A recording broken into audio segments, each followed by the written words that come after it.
Nervous to start. All right. Good morning, everyone. We got a great podcast today for you on the tee. We have Jesse Guidry, who is the VP of Communication at Lafayette Travel. And we're going to be talking about Eat Lafayette. And the reason why we're going to be talking about that is because of the insane amount of responses that we got in a word cloud poll, or whatever you want to call it, just call it a poll essentially, where we basically had a bunch of people submit businesses that they would like to see supported this week. And so we've decided to continue that, and Jesse reached out to talk about that and also Eat Lafayette and how we could bounce off of each other and hopefully generate more business for the small businesses, because ultimately that's what this is about. So hang back, take a moment to get comfortable, and listen to the conversation, and feel free to chime in.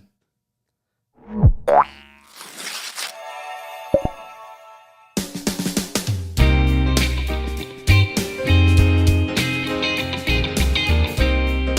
right, now let me put my screen back on here.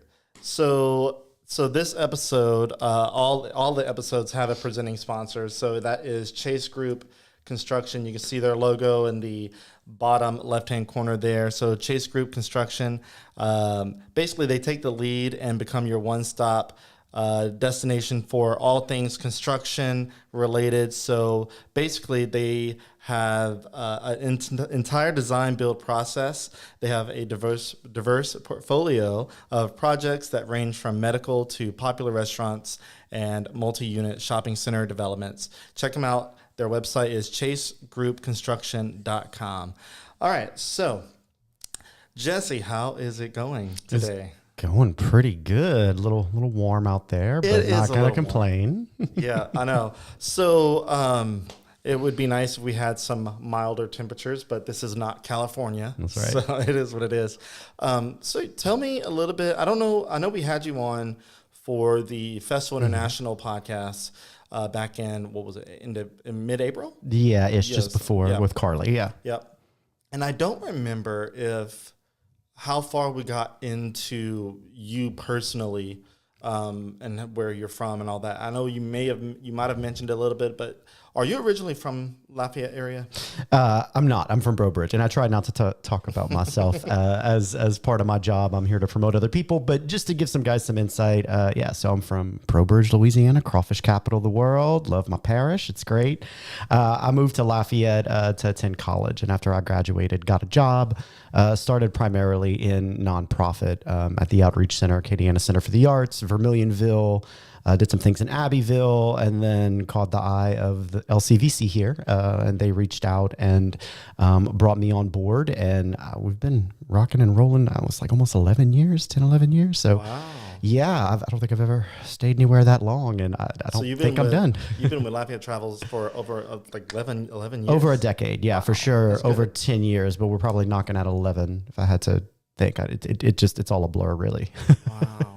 Okay, so when was it that you took the trek from Big Old Brobridge to Lafayette? It was when I got the job and could afford a place to live, honestly. My parents were very kind to let me stay in the house as long as I followed their rules. Yeah. And then once I got this job, I found an apartment in Freetown, which I loved.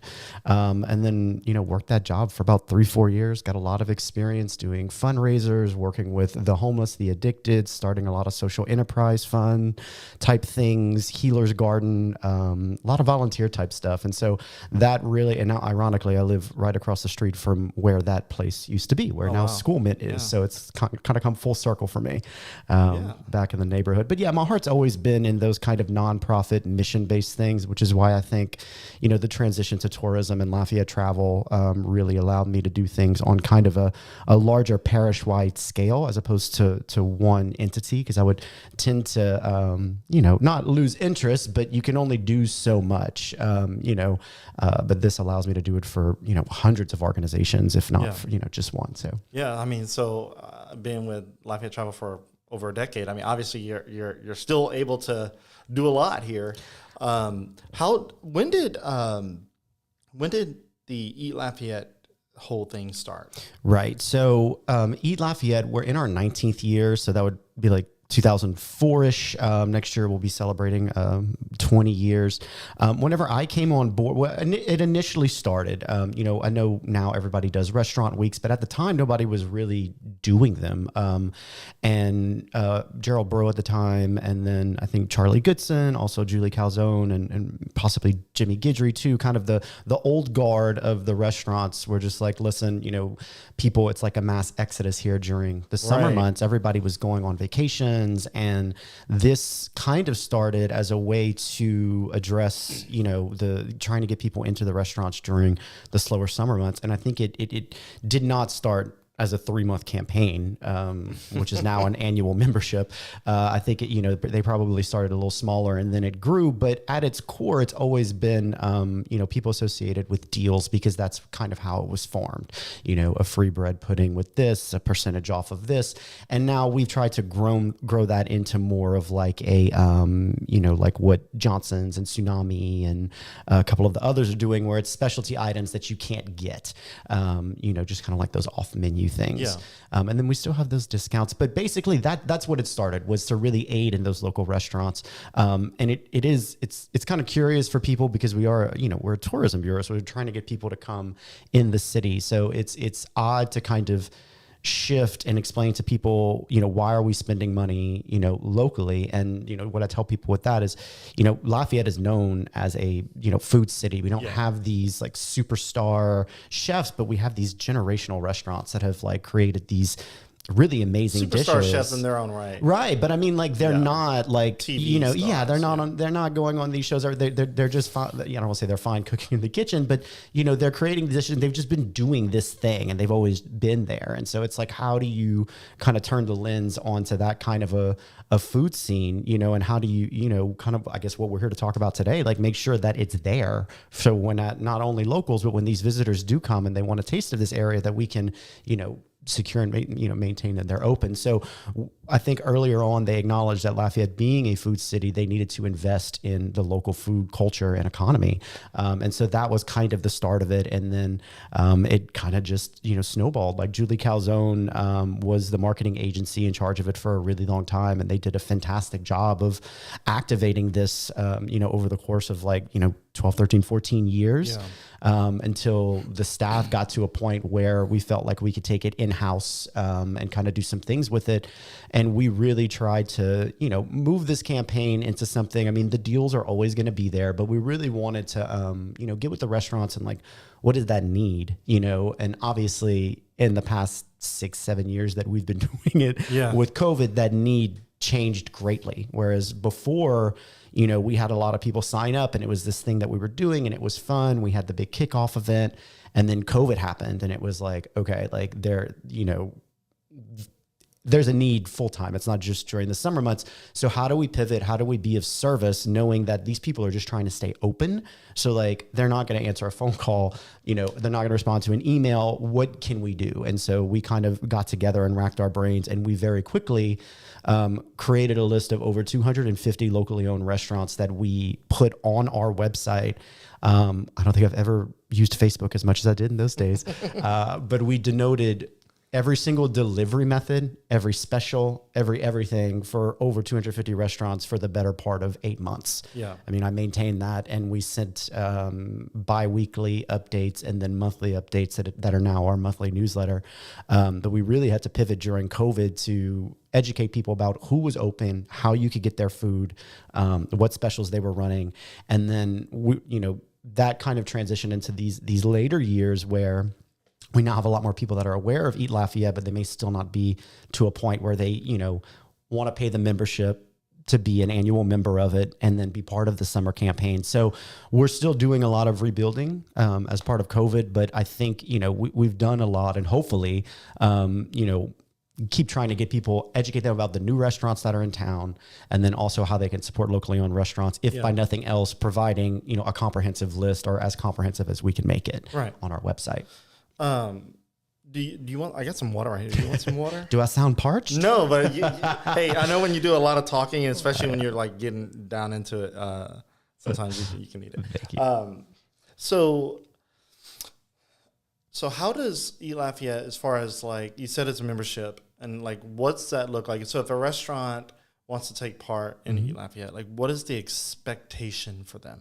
Yeah, so everybody joins for different reasons, what I'm learning, especially in this age of social media.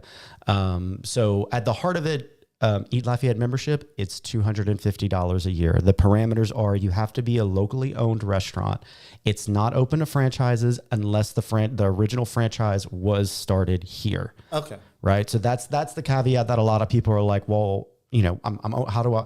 And so that's whenever we move them to the Lafayette travel side of things, where we can promote anyone on a parish side, but Eat Lafayette, we really do try to focus it on locally owned. And if that franchise started here, Locally founded. correct. You know, we can include them. And so that's always the one big question that we get. But I mean, with Lafayette Travel, we can work with anyone, and then Eat Lafayette is very specific. Okay. So it's year round. If anybody out there follows our channels, I mean, you know that if there's a new restaurant, we're there. There's going to be a reel for it. If somebody's doing something for the holidays, catering, if somebody's got a new product, we're going to go and feature them. But in the summer months, we solely only promote those restaurants because it's a dollar investment for us. There's some advertising that goes along with it. We only promote those restaurants that actively are participating in the summer campaign and are members. Outside of the rest of the year, I will still list. I've kept all of those people on from COVID. I'm not going to. I still want that full list. If somebody wants to go like in a district and see what's there, I'm not going to not include somebody for not paying. But at the same time, you know, what I tell people is I feel that very minimal monetary investment for a year really shows a commitment on your part as much as ours, because we're going to over deliver. And you ask like, you know, what people expect of it. And outside of, you know, just being on our website, which reaches a lot of people, not only locals, but visitors that are coming from out of town, looking for places to eat. I lost my train of thought on that one. Let's go ahead.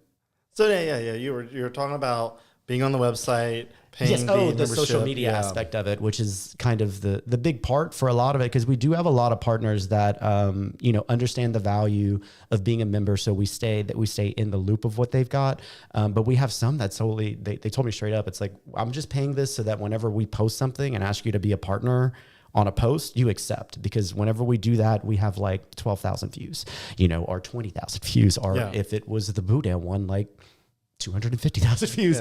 So it really, it's interesting why different people do it. Some people will just do it year in and year out because they've done it since the beginning and they want to be members and they understand what we're trying to build, which is, you know, a local group of restaurants. And then just trying to get people, it's like, if you're looking for X, it's going to be on this website, or go to our blog, or go to our social media. It just allows us to kind of lift everybody up and make you aware. But by no means are we not going to cover somebody just because they're not going to be a member. And so that's one big misconception. Okay.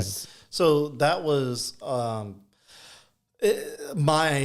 thought. I was like, okay, so from what I understand, E Lafayette was a membership-based thing. And so the whole part of us getting connected today was because last week on Wednesday, I shared this simple little poll link, and basically just I promoted it as a way to encourage the community, the following that we've amassed, to realize that what happened with BJ's Pizza should not be the anomaly that it is just because they're closing.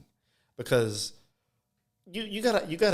I mean, I've never been a part of a business that's closing and had to figure out how to like go, you know, navigate that. But I think I would feel mixed emotions of happiness and just anger with the fact that on the week that I'm closing, I have a 3-hour wait, and I have to select only certain items to be sold that week because we have so many people coming. And so I was kind of thinking to myself, and it might have been either a dream or a daydream or just a kind of one of those shower thoughts where I was like, why can't, you know, I make a simple way for the community to kind of submit who they would like to see supported this week. And initially my thought was one business would get the entire week's kind of like promotion. And whenever I posted the link, I realized that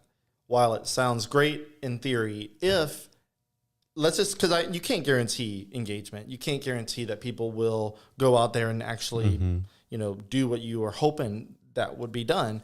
But like, what if, thousands of people decided, I'm going to that business this week, and caused a 3-hour wait for a business that may not have been expecting it. Yeah. I realized, and I thought about that, but like not to the degree that I think people in the comments were like saying, hey, you need to think about this. But I'm like, you know what? I was planning on preparing the businesses for the next week, but then I realized, you know how social media is, how people are, they see something, they're going to go straight to it the second they see it if they want to support it.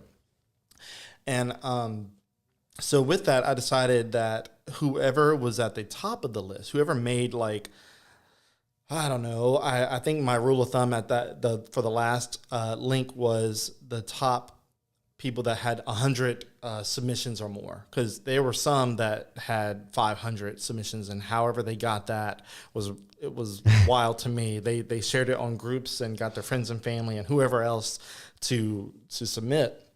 But I thought, maybe if I like, how you don't put all your eggs in one basket. I was like, maybe if I like split the load, essentially, is my thinking of like 5 to maybe 8 different businesses. Whoever was kind of above the 100, submitted mark would be those who kind of get that like spread. So I have no doubt that those businesses saw an uptick in business, but I don't believe that I've heard of any lines, which was kind of the goal, but also realizing that that could hurt a business. So I'm confident that they've seen an uptick in business, because I've spoken to a couple of them and they've seen some, but not to the point to where it's like this mass hysteria of a business closing like BJ's Pizza, where you have people in the 110, 120 degree heat waiting for a hot pizza. I couldn't imagine doing that, honestly. Well, slice of nostalgia. Yeah, I mean, it's this nostalgia too, right? Yeah, but I mean, I think the reason why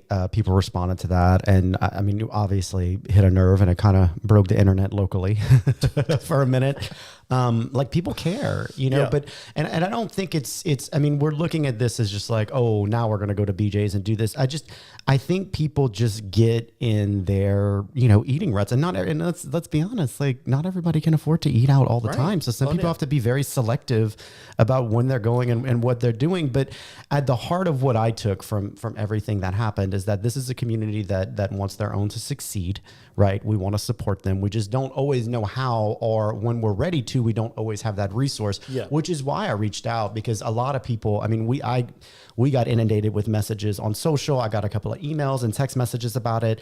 And which is, kind of why we chatted. And what we talked about is like, we're both trying to do the same thing. You're trying to do it a little bit broader in terms of business, whereas we're trying to do more locally owned restaurant focus. But I think just like reinforcing that we do this year round, so be it our social channels, our blog, like if you're looking for, our website, if you're looking for inspiration, it's not very far away. Cause I think the biggest thing whenever I talk to people is that like you tend to not necessarily work in the same place that you live. And so where you're maybe getting lunch, if you can, do that or afford to do that, is very different than where you're going to take your family or where you're going to eat if you're living here. So a while back, and then kudos to Ken and Andrea Veron, they were on our advisory committee and pushed us to create these dining districts.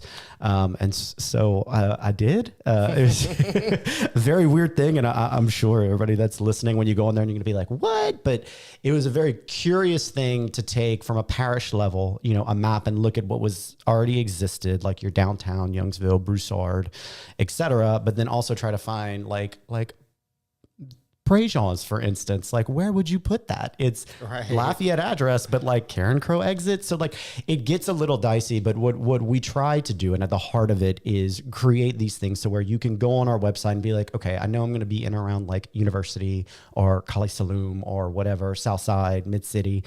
you can pick and kind of get a quick list of what's around there local wise, just to kind of get out of those ruts, Yeah. And then with the deals during the summer, I use those as a way to kind of map out who I want to go check out, especially if there's places that, I haven't been, because I love those new restaurants. And what we try to do with our social channels, as well as like our website, is like, for me, like I have there's a lot of barriers to going to a new place, because it's like, oh, it's going to be busy. It's going to take a while. We're not going to have a table, or I don't know what's on the menu, or all of these things. So what our social media team really tries to do, and our writing team, is really paint a picture and show you like, no, this is the space. This is how you order. This is what the menu is. Kind of knock down those barriers to where it's like, even if you're like, okay, maybe I'll just order to go, you kind of have that. But that's the whole point of like the districts, the deals. And then we, also feature daily during the summer campaign, daily featured restaurants. So if you just like, don't even want to think about it, just, go to one of our social channels, UL Lafayette, and then you'll see which restaurant we're promoting that day, if they have a deal, or, if not. Yeah. And look, I love a deal, man. I think I remember telling you on the phone before we decided to do this was probably 2013, 2014-ish. Julie Calzone reached out and gave me, my wife, and whoever else we wanted to invite. I think it was like 4 tickets and to the tasting event. Now this is before COVID, but I think you guys had a tasting event recently, right? It's always the kickoff to the big summer campaign, right. And then again, we can go into more of that. So I remember going to that, and I was excited about going to that. And I moved here in 2010, so I was still a newbie in Lafayette. So whenever I got invited to that, I was super excited. I was like, I get to try some places that I've seen or I've heard of like vaguely, but like I get to try them without worrying about spending money and not liking it. So I got a little bit of taste. I mean, obviously it's the tasting event. And I remember one of the places that I tried, there was a bunch, but the one that stuck out to me the most, and RIP, was Rusted Rooster. And their pepper jelly was their biscuit. I think it was a chicken biscuit. It was the best thing that I had, breakfast related, biscuit related, in like almost ever. I was like, what is this? And like, I need to go check this place out. Like, I wanted the full experience. And so we went and checked it out, and we loved it so much so that in 2016, when my little boy was born, like on the delivery day, the first meal that we had was Rusted Rooster. We said because we were also near the hospital, right? So it made sense. It was close by, and my wife was craving it. Like, she said, I want one of those pepper jelly biscuits. I said, me too. Like, we're gonna go get it. It's unfortunate that they did close, but and it's not so much that a business closes for not for lack of business. Sometimes they have the businesses, whether it's either managed poorly, that's beside the fact. Yeah, our life circumstances as well. I mean, sometimes people retire and they just don't have a successor to take it over.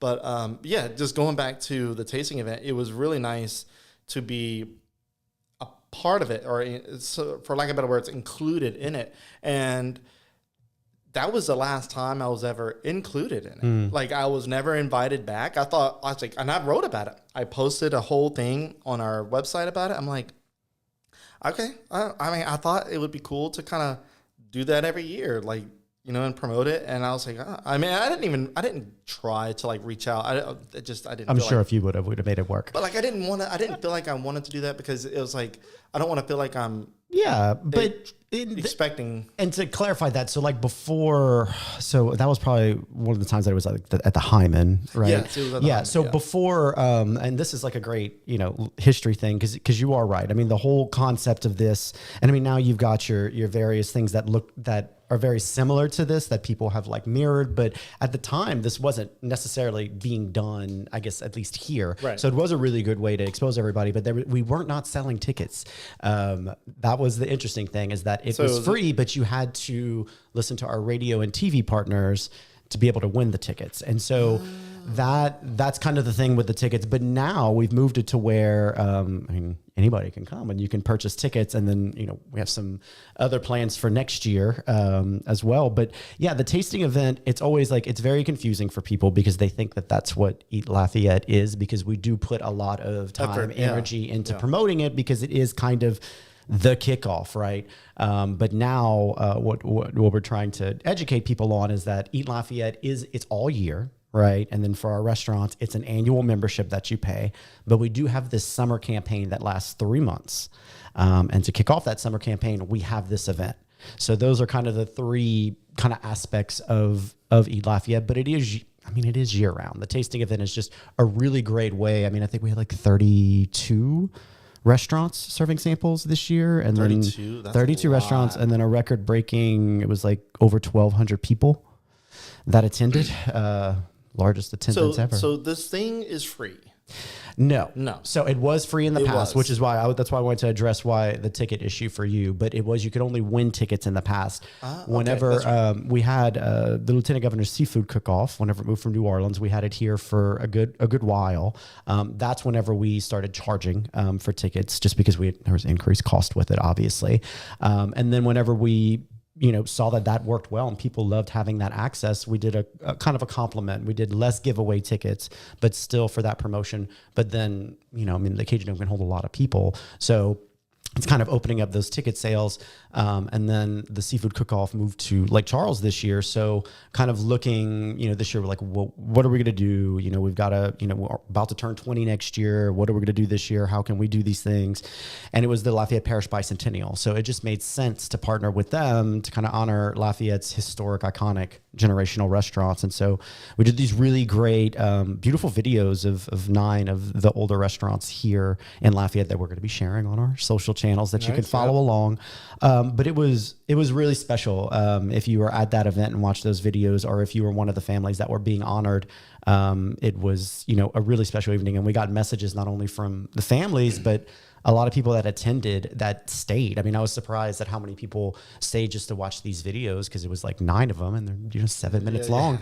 But there are people that messaged us just saying I had no idea, Keller's had been here this long. I had no idea that they completely redid Borden's or, fill in, it was just a really great history lesson that I think is going to continue, throughout the year, just educating people. And that's kind of what Eat Lafayette is all about. Going back to what I was talking about, is we've got these iconic eateries that are generationally owned and being carried on.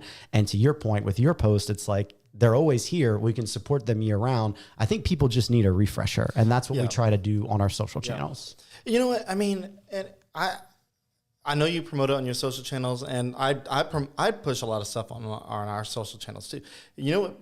It's kind of one of those things where it's the human nature, it's the human in us that we kind of have our blinders on at a certain point where it just, a lot of stuff becomes noise.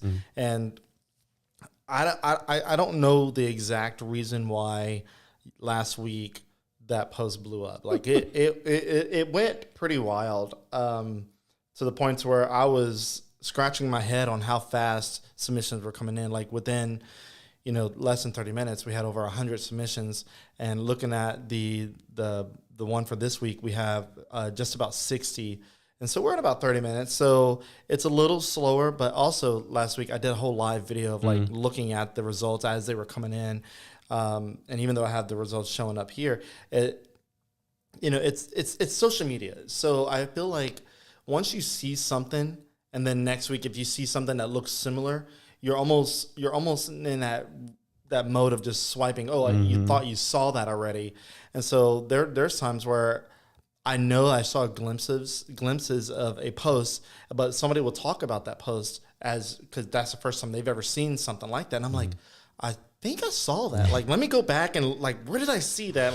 I get so frustrated with myself. I'm like, why did I look over that? Why did I just skip right over it? Yeah. So, and going back to the refreshing part of it is, sometimes just doing something that's completely out of the box will shake things up. And it seems like this was out of the box enough. But you guys next week, y'all might do something that is going to be like crazy. And I'm going to be like, I should have thought about that. Like, we'll let you do the boss. Like we have a, I like to tell people our brand is like, I'm very fortunate because it's informative and fun. So it's like, we don't have to hit the hard stuff, but we do have some fun things planned on social. I think last year we did that Guess the Dish where we kind of pixelized a dish from a local restaurant. Oh, yeah. I like when they showed me and came up with the concept, I was like, nobody's ever going to get this. Like, there's no, like, I know what it is because I look at these pictures all the time. I was amazed, so much so that my brother messaged me one day. He's like, what is this? He's like, because he has a group text with a bunch of people and he was like, we're trying to figure out this to win this gift card, whatever. Like, what is like, and I'm like, he had no idea that it's me that was like that my organization. So I was like, I can't help you, man. Like, so it's always fun to see whenever things take off, like in your own personal circles. Yeah. And I would have never thought, but people, people just love that gamification of it. And then just getting back, I mean, to kind of what you were saying, getting lost and kind of the social shuffle of everything. I mean, I think there's a lot to be said about like intention and then also, knowing that people may have a limited budget and can't eat out all the time. Like for me, like me and my little boy, what I do is like, I know that we'll go out to eat dinner twice a week and then I'll go eat lunch like 2 times. And then we put a lot of intention in terms of like, where do we want to go? Sometimes it's off the cuff, but other times it's a place we want to try. And so I can kind of look ahead to those things and like, it's like, oh, you have a soccer game tonight, so we're going to go eat out, you know?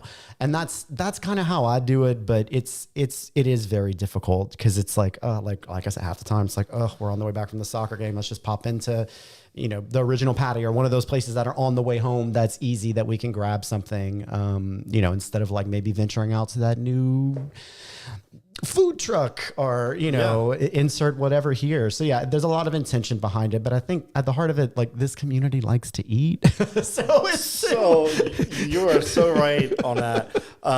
What's funny is directly in that vein, whenever I moved here, and I had visited Lafayette several times. I mean, I graduated high school in 2005 and started becoming an adult at that time. Like that's whenever I was like realizing like, where do I want to be? I don't want to be in Turkey Creek for my entire life because I was a graphic designer and there's really no need for graphic design or anything computer related in Turkey Creek. And I was like, I'm not going to be an oil field guy. I was like, I want to venture out.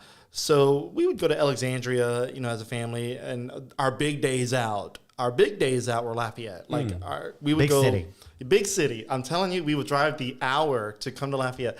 And for me as a kid, we would go to literally 2 or 3 places, and you might be able to guess where those places were.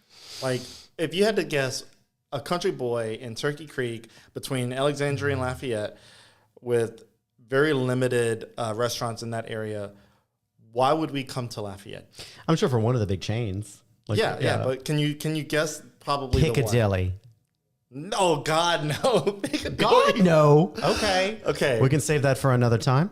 I'm not hating on Piccadilly. You better not be. No. So there's at least 1 or 2 that you would probably guess. Like a Randall's or like, is it like, it's chain. Okay. It's like a Chili's, like a... Chili's was Alexandria for us. The Awesome Blossom at Outback. Olive Garden. Should have known you were an all-you-can-eat pasta guy. Should have known. God, okay. Look, don't hate on me. Okay, endless breadstick and salad. Okay. Look, don't hate on me for having liked the Olive Garden as a country boy, and I still like it. Listen, there is nothing wrong. Let's cover it. There is nothing wrong. A lot of us grew up going to these places. It is our first foray into like either Italian cuisine or whatever. Exactly. But again, what I'm gonna encourage you is just like now that we know better, now that we're adults, and if you've got kids, like let's say like Alici's, Emanelli, Marcello's, like all of these places, like that would be the localized version of that, and we didn't know any better than, you know what I mean? Like local food movements weren't necessarily happening. You went to these, these were not like you went there after graduation. You went there after, your first communion for all that. So it was like, like you're saying, big city, you come and you do that. Yeah. I just think there's too much information now, and there's nothing wrong with going to those places by any means. It's just, if we're talking about what you posted, right, in relation to that cause and action, and if you commented on that post, and like, you've got a decision to make, like if you're going to go to one of these chain restaurants, at least try to find, and then that's the other thing on eatlafayette.com. If you want Italian, you could just check Italian and it'll give you all the ones. So Anthony's at least, yeah, yeah. like, oh God, Anthony's. Oh gosh. Best little bar, hidden little bar ever. But yeah, it's just going in there and like doing a little bit of homework, maybe getting out your, like spending that extra 10 minutes and risking. And if nothing else, think about it like this, right?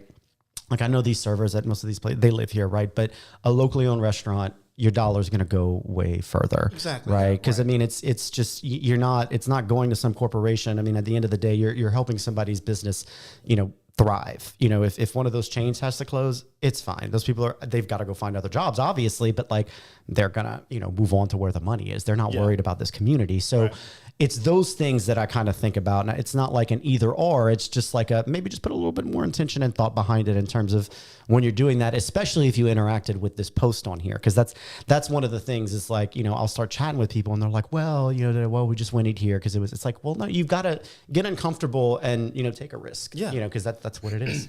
So kind of diving a little bit more into the OG scenario. So what Olive Garden did for us in the country was advertised to us. We had KTC back in KLFY. We had it. We had access to that. But the majority of the commercials that we would see on those channels were Olive Garden, even Red Robin. And it was like probably still 15 years before we ever even had a Red Robin here. And then it closed. But, those bigger companies spend so much ad money into the rural areas to get them to the city area to support, like to provide business. So in a way, I am thankful for Olive Garden advertising to us and branching us out, making us come to Lafayette.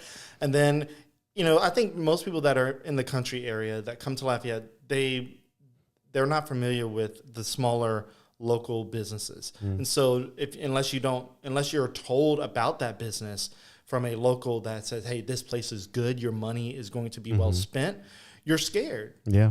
Because this is a conversation I saw on Reddit about why do people support chains over local businesses and vice versa. And one of the conversations is familiarity. If I said that right. Yeah, comfort. Being familiar and comfort, and knowing that the money that you spend that is hard to come by nowadays is actually going to be spent on something that should be good. Now, every once in a while you have those chances where it's a terrible experience. And then you complain, you be a Karen, and you get your little meal free. You know how that works. And I think that conversation has validity and, the comfort side. But what's good about what happened with me is whenever we started coming to Lafayette more often, and then I moved here because I liked the idea that we had an Olive Garden, then I realized we have other Italian restaurants that are like more Italian-y, like have this more of this like you said, rustic, like more hometown feel where the sauce is going to be made in the restaurant, or at least you hope that it is, because Olive Garden, they probably have a bag that's being sous vide and it's warmed up and they pour it on your pasta. But, like Anthony's has a great cheese board. They have a great chicken sandwich, and it's a great place to go.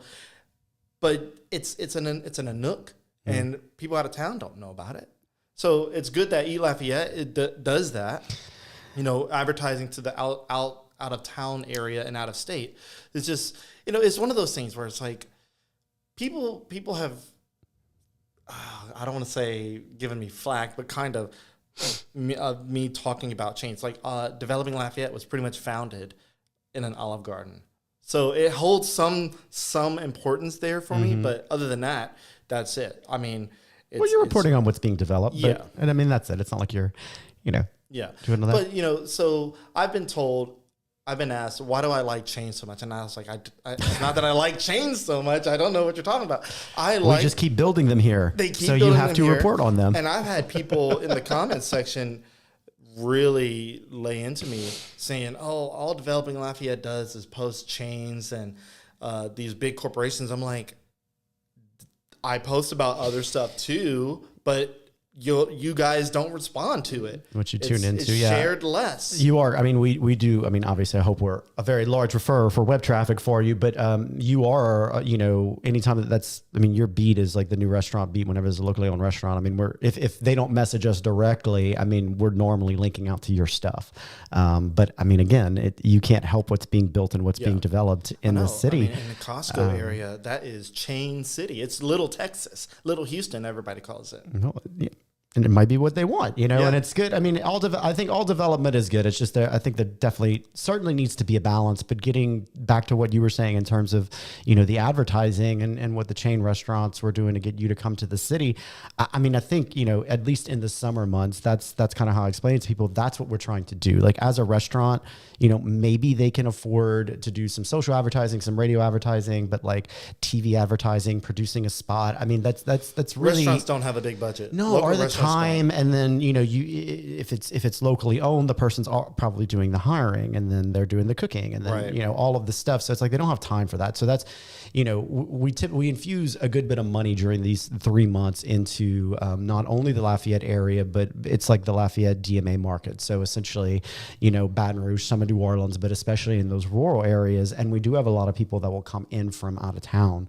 And use that as a resource. So, I mean, I guess in some way that's what we're trying to do, even though it is difficult because it's like we do promote individual restaurants through advertising on our social channels.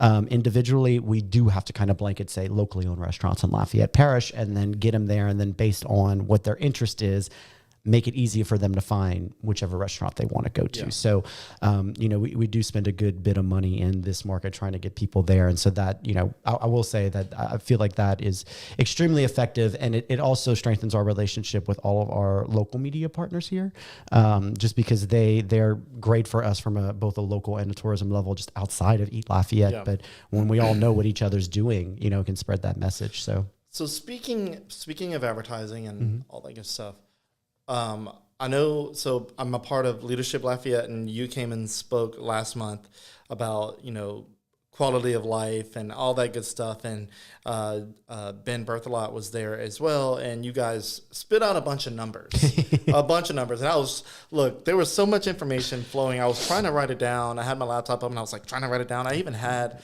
the dictation mic on to like record it all and auto type it. And some of the results that it gave me were wild. But so correct me if I'm wrong. Lafayette Travel spends an estimated, was it $7 million outside of the state? Not that much. Not that much. Okay. No. So it's our budget is a little, just because it's, I mean, so you're working with, but basically, I mean, advertising wise, we do spend anywhere between, I'd say like $500,000 to $1 million in advertising. Okay. So it fluctuates depending on what we have, in terms of like we had a lot of funds that came in through COVID that we were able to leverage for some initiatives and unique advertising opportunities. But typically that's what we're doing. And we're advertising domestically as well as some internationally, but through Brand USA. So, and then locally for Eat Lafayette, we do leverage a lot of our partnerships and those dollars, and we do some sponsorship recruitment. But with earned media, cumulatively, it's anywhere between 50 and 75,000 in terms of what we're providing these roughly 100-something restaurants that are part of the summer campaign. So all of those dollars, are going to promote them. Okay. I guess I was having a conversation with somebody this week about me having you on and all that and trying to talk through, and we were trying to figure out like where does Eat Lafayette promote, or like who do you guys partner with, and like how are you guys getting the message out there? And you obviously just mentioned a lot of media partners and all that good stuff. I'm pretty sure Town Square Media is a big one. They're huge. Yeah. And they're a really great partner for us. They've been with us since the beginning, but just the reach that they have with their stations on a local level and a lot of what they're already writing about gels with what we're trying to do. So we're able to do those kind of things that maybe other people can't be as organic, make it look as organic, because it meets both of our missions. It's not necessarily like, I don't feel like it's so spammy and addy, but they're one of they're our main radio partner, and then we partner with all of the radio stations, and we, the newspapers too, just to get the word out. But it's a little bit different because we don't typically advertise in those mediums. Try to get tourism here. It's a little bit different. So you have to put your different, like running like a sweepstakes or like a giveaway on this, or like ticket giveaways, or going on air and doing this kind of stuff. So it's different, but it's effective, and it does work. And I am seeing, like, before pre-COVID, we were doing extremely well. Now I think those numbers are finally starting to come back, both on the restaurant side, the participant side, and then the response to all of it. I think people are finally at a point where they're hungry for a terrible pun, but yeah. Look, I love a pun, whether it's good or not. It's good stuff. So yeah, I think that conversation was leading into trying to figure out if the money that you guys are spending outside of the state, and with what you guys are doing with UL Lafayette, if there was an equal amount of effort on that side, because there's a lot of effort to get people from out of the state into the state and into the city. Is there the same level of effort to get people that are already here to support what's already here? So, because just like what you guys do to get people from out of state into the city, there's other cities promoting in our area to get us to leave our area to go to their cities. Sure. Yeah. From a visitation standpoint, we do like advertising in state in terms of like staycations, Baton Rouge, New Orleans, Shreveport, those kind of rural areas. But in terms of like what you're talking about specifically, that's primarily what UL Lafayette is for. And just to kind of put the dollars, and I know we're just talking about the local food economy, and there's a broad stroke of like local businesses here, but I feel like our job is to bring people here, and once they're here, our website, based on what you want to do and kind of what you want to seek out, I find it's like that's my job digitally, to make people aware of that and to make those choices. And the same thing for people on a local level. It's just everybody's got to report to a boss, so it'd be weird to be spending an equal amount of money both in market as opposed. No doubt. But I think what we are able to do with, like, because the money that we do raise from like the kickoff event and some of these other things are going back into the UL Lafayette campaign. So we do have money that is Lafayette travel money going into it, but we do raise money through all of our partners, and we have these amazing media partners that because of our missions are so synced up, we're able to do a lot more than most, and leverage those dollars. But it is pretty good. And then beyond that, the media that we're able to generate, and then we're able to track just from, not only the event, but the various articles that come out throughout the year, or the blog posts that we do. And we're even able to monetize like how much a social post is, to a point, if we want to get that granular. But all of these things do have, monetary value attached to them on promoting on a local level. But it is difficult because we are, and just this is, LCVC, Lafayette Convention and Visitors Commission, is funded by, the occupancy tax. So it's paid by people that are spending the night in a hotel, and we get a percentage of that. And then that percentage goes back to getting people to come back to this area. So that's kind of how we're set up. So if our visitation is doing good, then everybody rises, and now if we could just get the locals on board with what we're trying to talk about. And I think that they are, I think that we talk about this like social doom scrolling and like seeing all of this stuff. I think people are aware of it. Otherwise they would not have responded in the same way that you did. I think the ticket is like, you had two major events, and I know that you were talking about businesses, but you listed two restaurants specifically, and I think people really responded to that, both from a nostalgia standpoint, but also like ready and actionable. I'm ready to do something. And you guys kind of moved on that. And I think just from the end of it, it's like making people aware that you can be doing this. Like, you don't have to blitz a place. You yourself can just be like, hey, like, I want to try all the deals for UL Lafayette, or I'm going to try to eat out at least one local restaurant a week, and then like planning that out. I think it's just takes some intention, but people are clearly ready for it. And like why I want to come on here is just to let them know, like, if you go to eatlafayette.com, whether you just want to read a blog post about all the barbecue we have or all the Italian we have or where and we get late just night got bites. a lot of barbecue over the past 10 years. That's right. We didn't have a whole lot. No, and it's really, picked up big. Even some places like Hideaway, I know is doing, Hideaway on Lee is doing their Sunday barbecue now. It's not, I don't know, it's offered during the week, but even if you just do it on Sundays, and then you got like, your Ardgar like Johnson's, Blanchard's, T-Chops, all those places. And a lot of people don't know about some of those. So it's like, again, just utilize Eat Lafayette or our social channels. Yeah. It's very easy to find stuff and you're not going to have a problem looking at those pictures, deciding where to eat.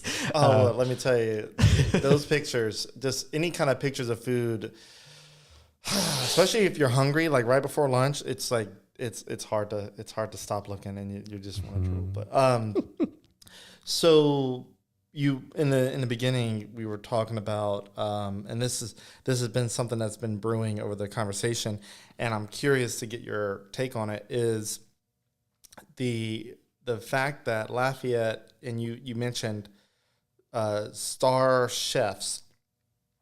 What do you believe is the reason why Lafayette doesn't have a star chef type of thing, or a star chef in general, like we would think a star chef would be in Lafayette, like our restaurant? We have, in their own rights, local star chefs, but like, I don't know, what would be a star chef? I know the Food Network stars. There's one, a restaurant, a Mexican restaurant that just opened up in Lake Charles from a Food Network star judge.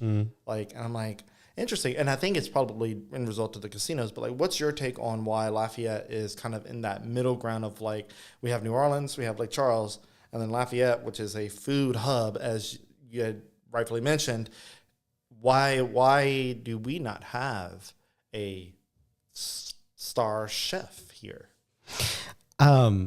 This is a tough one. I think that we do. Spoiler alert. I think that when we're talking about these celebrity type chefs, people don't realize how much money, time, and effort it costs to be a celebrity chef, and that just doesn't happen. Yeah. You know what I mean? There's a lot that goes into it, and some people just want to cook. Like, I'll be honest with you, like half the people that we go to, they don't want to chat on camera. They really don't. They're like, I'm going to cook for you. I'm going to cook for you. And my dish does it. And it really takes a dynamic personality. And we certainly have them. Like a lot of, I know there was a blog post that came out on, I think, KTDY in terms of like all-star chefs, and listed people that have, been doing it a while. We have James Beard nominated chefs, that live here. I just think to make that jump into kind of that space, you got to want it.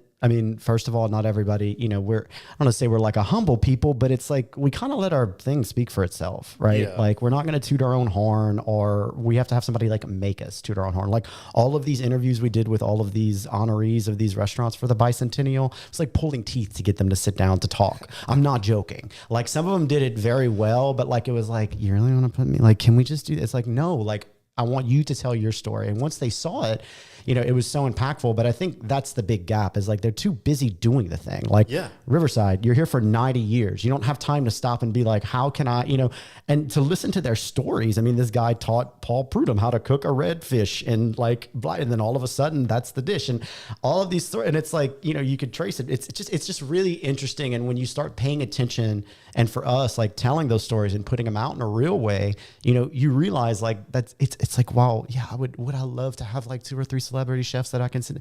Yeah, that would be great. But like also like when people are going to New Orleans and stuff and they want like authentic, most of the time they're sending them back here, because it's what it is. It's not the chef, it's the dish. And it's the fact that the same dish that was cooked 90 years ago, if you come and you have it, it's going to taste the same, like that. And that to me is like, a celebrity chef is really great, and you can market that and put that on a cover or something and be a spokesman and launch in that. But like an iconic dish like a crawfish etouffee, or taking that and putting on top of a grilled fish that nobody had done before, like that's here, like that's, nobody can take that away. We just don't toot our own horn.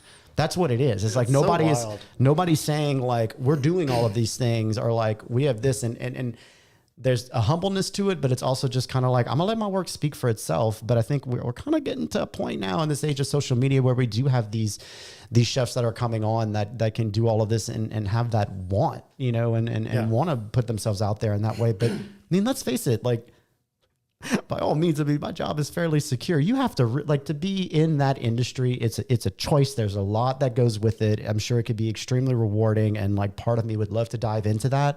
But I mean, it's you've gotta want it, and then as everybody knows, it's like either opened a restaurant or been a chef. Like you're not always doing what you think you're going to be doing, and so to move that into a space where you're going to be either on a local, or like at Jay Ducote from Baton Rouge. I mean, that took effort, like that didn't just happen. I mean, he did a lot of things and he moved and he, so it's a lot of things. I know I'm rambling on about stuff, but I'm going to summarize by saying we are proud of the products we put out, but we're not a boastful people and not necessarily going to, be like, look at me, I did this dish, or I should win this. It's other people nominating us for things. Yep. And that's how it comes in. We're just too busy doing the thing. Yeah, I agree with that. And I think what's interesting is the people that are here. And I have experience with this type of scenario is that the moment you become a not so humble person, or you even get that, you give off that vibe that you feel like you're something else than what you really are, the community will humble you pretty quick. Yeah, and yeah. I mean, whether that be voting by the dollar or via social media copy, however that would work. Yeah, you gotta want it. But then again, like, look, and I mean, I'm just thinking about this now. Like, let's take a step back and look at Mr. Wallace Johnson, who just passed. What a life. Icon. Yep. I mean, absolute icon. You want to talk about celebrity? There's not a magazine he hasn't been featured in. Like people come all over to feature this restaurant, something that he started with his family that his daughter's carrying on. To me, like, I write that story. That's way more interesting than a Food Network. Like, to me, like that, it's just like nobody, I mean, I guess in some aspects we have at UL Lafayette told that story and people know his story, but has anyone done a start to finish about all of it? Like his life and his contributions? You know what I'm saying? Like that's immeasurable, like being the first commercially marketed like boudin in the area. And now like whenever we have dishes that are like from here, but that is like, when you think of it, boudin is like, boom, it's the prairie towns, it's the city, like it's Lafayette, and he brought that here, like commercially sold.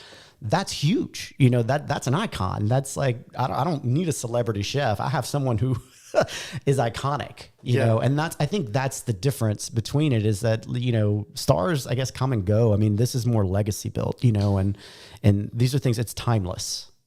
Yeah, I love that you mentioned Mr. Wallace, because, I mean, I never met him. I've been to Johnson's in downtown several times to get barbecue on Sunday.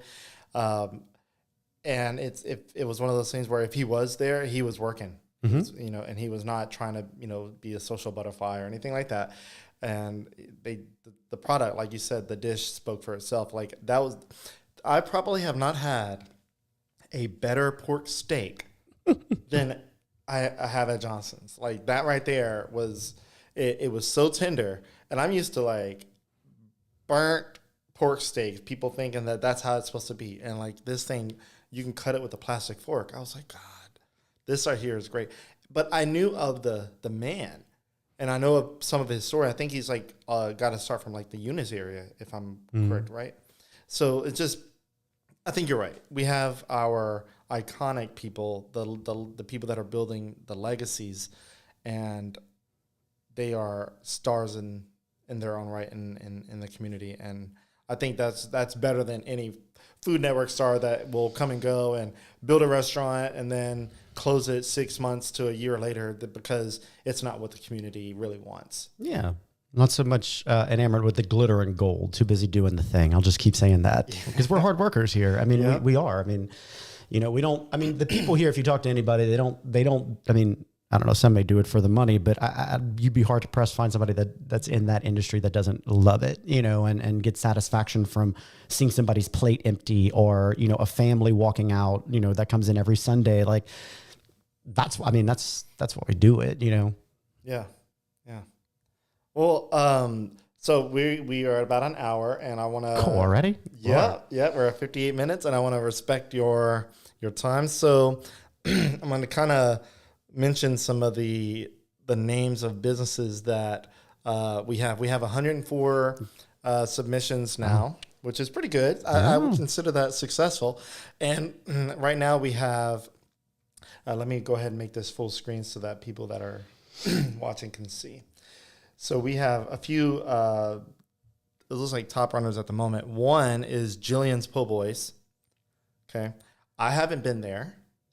I've seen the posts. I follow them on Facebook. But that one, Great Harvest of Acadiana. Is Great Harvest a franchise? So I don't think it's a franchise, or if it is, it started here. But fun fact, they actually, I believe they mill their own flour in-house. So everything that you're getting there, they're milling and they're producing. Don't quote me on that, but I'm fairly certain I did see that when I was doing some research on them. Also, highly underrated king cake. If you've never gotten a king cake from there, I've heard check it out. a lot about the king cake. And their sandwiches are they're really good. Okay. Anyway, onward. I know, and it's almost onward. All right, so yeah, so Julian's Great Harvest Acadiana, Adopted Dog Brewing. That one right there. Sleeper hit, guys. That one right there is I know the family. I used to work with the wife of the guy who started it. The Pecos, amazing place. What they're doing with that is really bringing in a concept that is more popular in other cities, but has never really grew roots here. And it's dog friendly. I mean, that's a great place.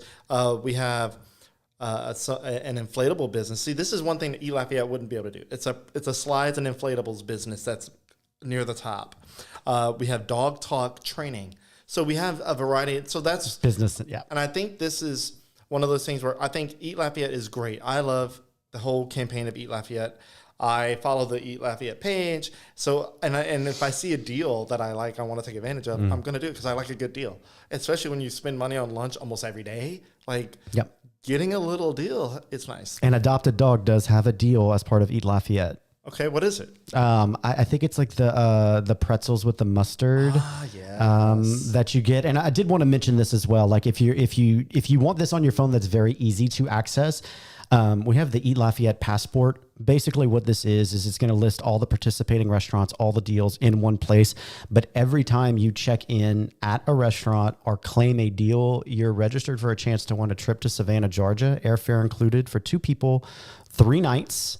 And it's, What's in Savannah, Georgia? I've never been. Well, but we try to find, I guess, like culinary cities that you may not have. Yeah. So we've done Charlotte because it was a direct flight. And then Atlanta is obviously a very big food city, but we want to find something kind of, a little bit more country. So Savannah. And then we've done, I think, Dallas, Fort Worth. We've done a couple of different places and try to keep it moving. But it's just a fun way. If you want it all on your phone, the UL Lafayette Passport's a great way to do that. And you can enter for a chance to win a trip and claim the deal at Adopted Dog if that's one of the ones you want to go to. There you go.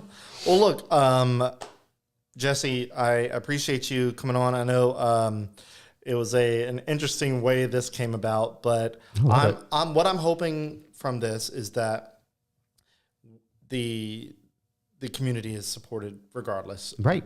Whatever channel is through, and I think that's what you guys want. And I know there was a lot of chatter in the office on because in the comment section there was a few people that were like, "Hey, isn't this what UL Lafayette does?" And I'm like, it's different. It's I don't know how exactly it's different, but it's different. Yeah, it's just more of a broad stroke where you're talking about business, and I think UL Lafayette is a subset of that in terms of if you're looking for. Yeah.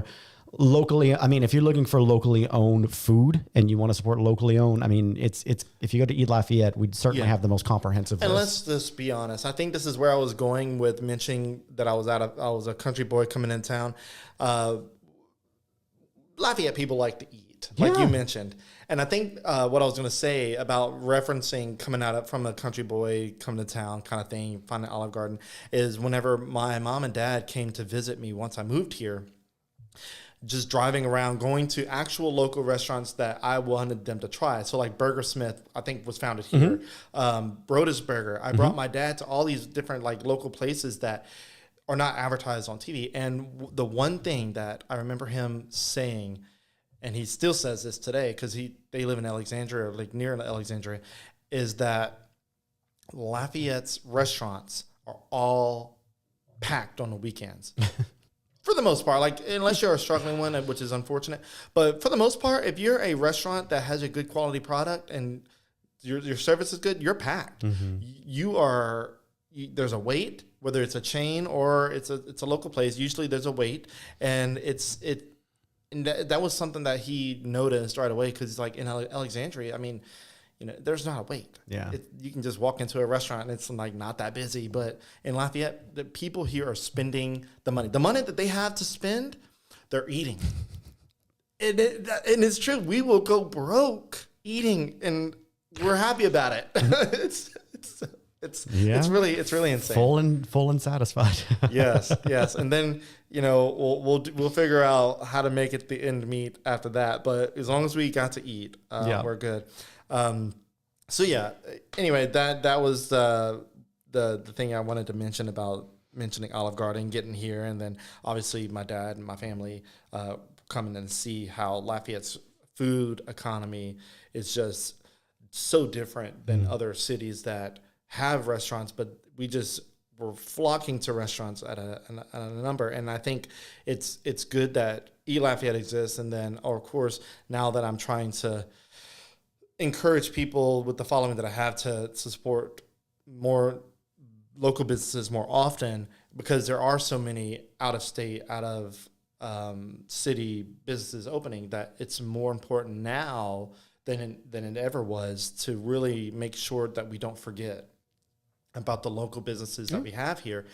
And I say forget because going back to your statement of doom scrolling, we get in a rut, and I think you mentioned a rut, where, we have our restaurants that we keep in the loop in 1 week. So on Monday we go here, on Wednesday we go here, on Friday we go here, and we rinse and repeat every week.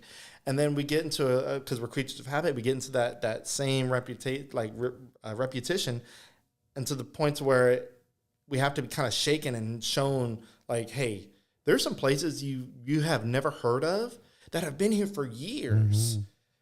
But because your lens, your vision is tunneled into those places that you're used to, like you might be shocked that like you might want to include another one in your routine. So it's just, I think ultimately doing this on both of our parts is beneficial, and I hope that is conveyed.